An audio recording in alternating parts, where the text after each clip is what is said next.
This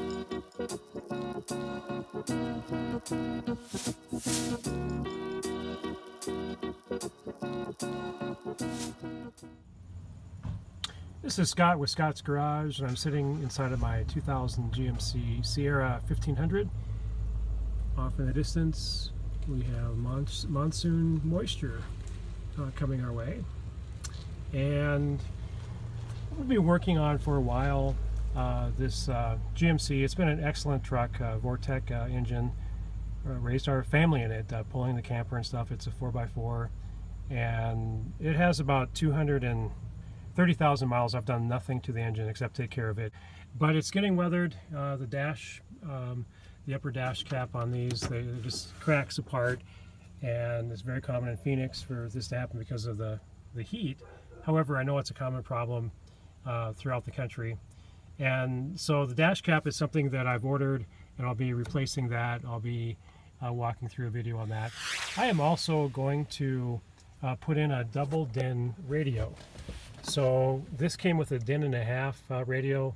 Very good quality in its day, but you can see buttons are missing and knobs and that, and it still works, but you know, just it's time to do something, get something better. But I don't want to go DIN and a half. I want to go double DIN.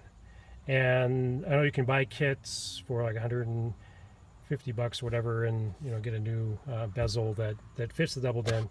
But I have figured out a way to do it that's not going to be as expensive, and I'm going to walk you through that process as well. So I have a new double DIN, and it's going to be going in here, going just a little bit higher and a little bit lower, and I hope to keep this whole section the same. Okay, so I have the key on without the engine on, foot on the brake, I have emergency brake on, and simply put this in first gear. It has to be in first gear to get the bezel off. And what we do now is, again, take this bezel off, and don't be afraid of this. This is a very stout piece of plastic that's reinforced. There are pins in here, and I'll show you those after I pull them off. But to remove this bezel, it's relatively easy. You just find a corner and kind of work your way in, and just start firmly but gently pulling. You can see it comes right out. And get some here. There it is. And here now we have to kind of gently maneuver it back, and we'll kind of lift it from the front here. There's pins here, you don't want to break those off. So those will come forward, and basically just jockey it around, and that bezel will come right off. I need both hands to do it, so I'm going to stop filming at this point. Okay, got it quite easily. Again with two hands. Here you can see the again the original radio, and you know it says you know, security theft lock. These are real simple. You just basically, there's a knob right here, if you can see that or not. There it is, right there, and you just pull down on that, and this whole unit then slides out. And yeah, you kind of need both hands to do it, but same thing over here. You just push down on that, and the radio, you can see it moving on this side. Push that, do the same here, and the radio comes right out. Now there's some cables in the back that I'll take off, and but for the most part this radio is ready to come out. Okay, here's the new double DIN radio that I got for this. It also comes with a backup camera for the rear, and a lot of different patch cords. There's the little camera there, so I'm looking forward to that. And the reason I went with this, it got really good ratings. This is like for its product of this type, the #1 seller on Amazon currently. But I like it because it's not very deep. So here's the original, and if you look at the original there, let's measure it here. The original, you know, that's a good 7 inches deep, and this is about 2.5 inches deep, and that's why I can get away with what I'm going to do, is that the way the dash slopes back, I have enough room here to make it fit without having to modify much the front bezel. Notice that it's narrower. The original here is 8 inches wide, and this is only 7 inches wide. I'll be popping off these clips, and there's some screws that came with this. I'm going to do my own modification, my own mounting. I'm confident that I can come up with something quite decent and still be able to use the original clips. I'll keep you informed. Okay, I'd like to show you what I finally settled into as far as securing the new double DIN using basically the brackets from the DIN and a half radio. So here's the original radio, and what I did is I basically just took the bottom plate off. So there was a bottom plate that had 290s and then the clips attached on each side, and so I basically just used the same thing. I took that plate and I cut it, actually 2 different places, and then I bent it up and found the right position and attached to the radio. I've already tried this. It fits beautifully in place. It clicks in place. So I didn't have to modify anything as far as the dash was concerned. The original mounting for the DIN and a half, I was able to easily make work for the double DIN. Okay, here's where I'm at in this project. Here's the new double DIN radio, and it basically is going to fit in this upper section. Now, right now, the double DIN radio is taller. Double DIN, the original here is a DIN and a half, but it's not as wide. So the original radio was 8 inches. Double DIN is only 7 inches, so there's a ½ inch here and here where I need to create a border. But the double DIN, I'll need to cut in this plastic a little bit on the upper edge here, and also then on the lower edge here is going to just be a very thin piece of plastic here when I'm all done. I'm going to use a Dremel for this. Dremel is a little more precise. Now, what I want to do to make it strong and not rely on this real thin piece of plastic is I created a template, and I've created a very a frame that will fit correctly from a very thin piece of metal. Now, in order to do this, what I did is I took an 8.5 by 11 piece of paper, and I put it over this entrance this way, so landscape, and I simply pushed down, and I was able to form this edge around here into the paper. You could just physically see it, and then I took a pencil and I traced it, and then I used that and cut it with the scissors, and then I put that on a piece of cardboard and created a template on a cardboard that fits right in here. And then basically I transferred that onto metal. Now it's a little bit primitive right now. I still am smoothing out the edges, but it'll work just fine.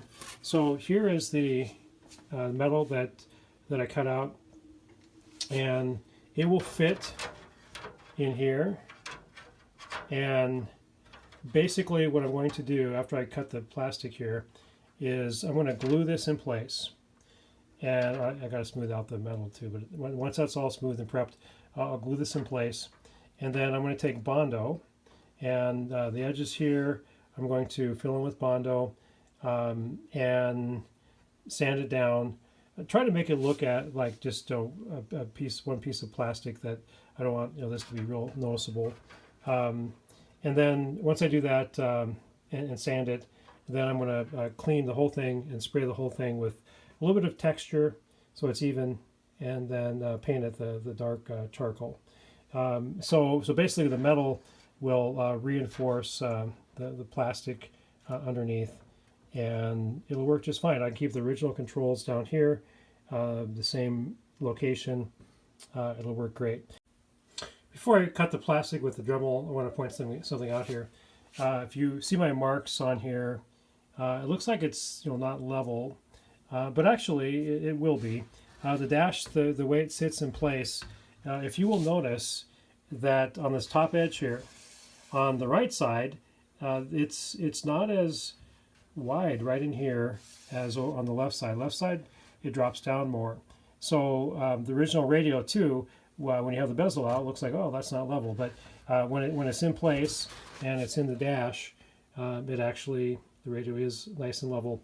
So I'm using this bottom line and cutting parallel to that.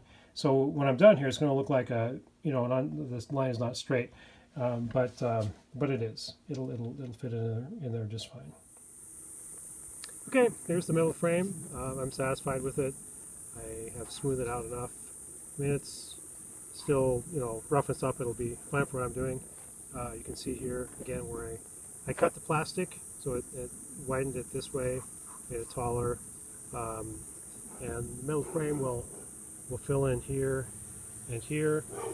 And I'm going to use some BJ weld, and I'll be putting it here and gluing it down, and then probably using some Bondo on top to make it look good. Okay, so the metal was glued in. I took some Bondo and just kind of filled in the gaps there, sanded it down, and it's really what I want it to look like. And what I'm going to do now is I'm going to use some Rust-Oleum hammered paint and primer in one. This isn't going to be the final color, but it'll give texture. It'll make the whole thing even. I'll spray the whole thing with the exception of inside the dash bezel. I'm going to mask that off because that's nice and smooth. I don't want texture on there. But everything else will be textured so it matches. And once that's done, I'm going to spray it the final color that I want it, which should match the rest of the interior. Okay, here's the bezel painted with the Rust-Oleum matte finish. It turned out just great. I can hardly wait to get everything in place. Next, we're going to work on wiring the speakers. This is a GMC Sierra 1500, and I have an extended cab. This is not a crew cab, but it is an extended cab. And you basically have two doors, actually a third door, it's like three doors. And there are 4 speakers. The front speakers are actually in the doors, so left side, right side. And then there are 2 speakers in the rear. So that third door, there's a speaker there. And then even though there's not a door here, there's a speaker on the inside corresponding there. Okay, here's the original plug for the original stereo. And I figured out which 4 pairs of wires are speakers. And basically, the right left speakers are tan and gray. And the right front speakers are light green and dark green, right there, they're paired up. Then we have light blue and dark blue. It's kind of hard to tell here, but that's what it is, light blue and dark blue. And that is the right rear. And then we have yellow and brown, which is the left rear speakers. So what I've done is I have matched up the corresponding speakers for this plug for the new radio. And the rear left speakers are the green-black wire and the green wire, or the rear left. Then we have the front left speaker will be white-black wire and white. And the front right speaker is gray-black, gray. So I will be matching those up. I'm going to use some wire connectors here rather than cutting the wires and using wire nuts. This is what I prefer. So basically on this connector, one of the areas goes all the way through. I think it's the front one here. So it'll correspond with one of these wires. And then on the inside, you only put the wire in so far. But then I'll clamp these down, it'll join the wires, I'll keep the connectors on there, and everything will be cool.